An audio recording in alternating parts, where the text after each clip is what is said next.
हरे कृष्ण कृष्ण कृष्ण हरे हरे, हरे राम राम राम हरे हरे। गुरु ब्रह्मा गुरु विष्णु गुरुदेव महेश्वर, गुरु साक्षात् परम ब्रह्म तस्मै श्री गुरवे नमः। पाठ করছি শ্রীমদ্ ভাগবত গীতা প্রকৃতি পুরুষ বিবেক যোগ শ্লোক নাম্বার 13। এর আগে আমি 12 নাম্বার 8 থেকে 12 পাঠ করলাম, সেটি অনেকটা বড়, তার খানিক আংশিক পাঠ করলাম।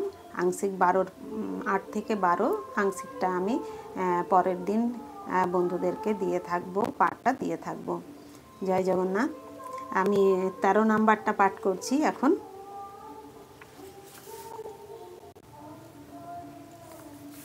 পাঠ করছি শ্লোক নাম্বার 13। জ্ঞেয়ং যত্তৎ প্রবক্ষ্যামি যজ্ঞাতা মৃতমশ্নুতে অনাদিমৎপরং ব্রহ্মণ সত্তান্ন সদুচ্যতে। জ্ঞেয়ম জ্ঞাতব্য বিষয়, যৎ মানে যা, তৎ মানে তা, প্রবক্ষ্যামি আমি এখন বলবো, যৎ মানে যা, জ্ঞাতা মানে জেনে, অমৃতম অমৃত স্নুতে লাভ করো, অনাদি আদিহীন, মত পরম আমার আশ্রিত, ব্রহ্ম ব্রহ্ম ন মানে না, সৎ মানে কারণ, তৎ মানে তা, ন মানে নয়, অসৎ মানে কার্য, উচ্চতে মানে বলা হয়। অনুবাদ: আমি এখন জ্ঞাতব্য বিষয় সম্বন্ধে বলবো, যা জেনে অমৃত তত্ত্ব লাভ হয়।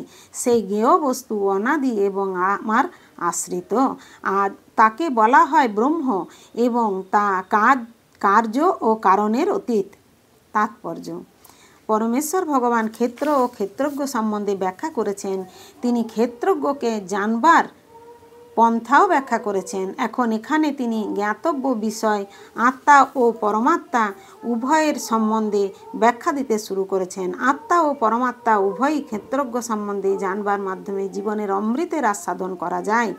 দ্বিতীয় অধ্যায়ে ব্যাখ্যা করা হয়েছে যে জীব নিত্য। এখানেও সেই তত্ত্ব প্রতিপন্ন করা হয়েছে। জীবের নির্দিষ্ট জন্মক্ষণ খুঁজে পাওয়া যায় না। পরমেশ্বর ভগবানের থেকে কিভাবে জীব আত্মার প্রকাশ হলো তারও কোনো ইতিহাস নেই, তাই তা অনাদি।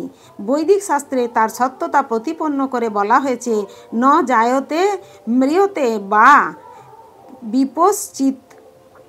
দেহের অজ্ঞতার কখনো জন্ম হয় না, দেহের জ্ঞাতার কখনো জন্ম হয় না, কখনো মৃত্যুও হয় না, এবং সে পূর্ণ জ্ঞানময়।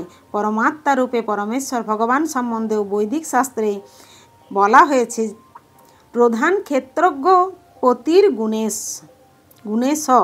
তিনি প্রধান ক্ষেত্রজ্ঞ এবং জড় প্রকৃতির 3টি গুণের নিয়ন্তা। স্মৃতিশাস্ত্রে বলা হয়েছে, দাসভূত হরেরেব ন্যান্যশৈব কদাচন। জীব নিত্যকাল ধরে পরমেশ্বর ভগবানের সেবা করে চলেছে, সেই কথা শ্রী চৈতন্য মহাপ্রভুও তার উপদেশ বলিতে প্রতিপন্ন করেছেন।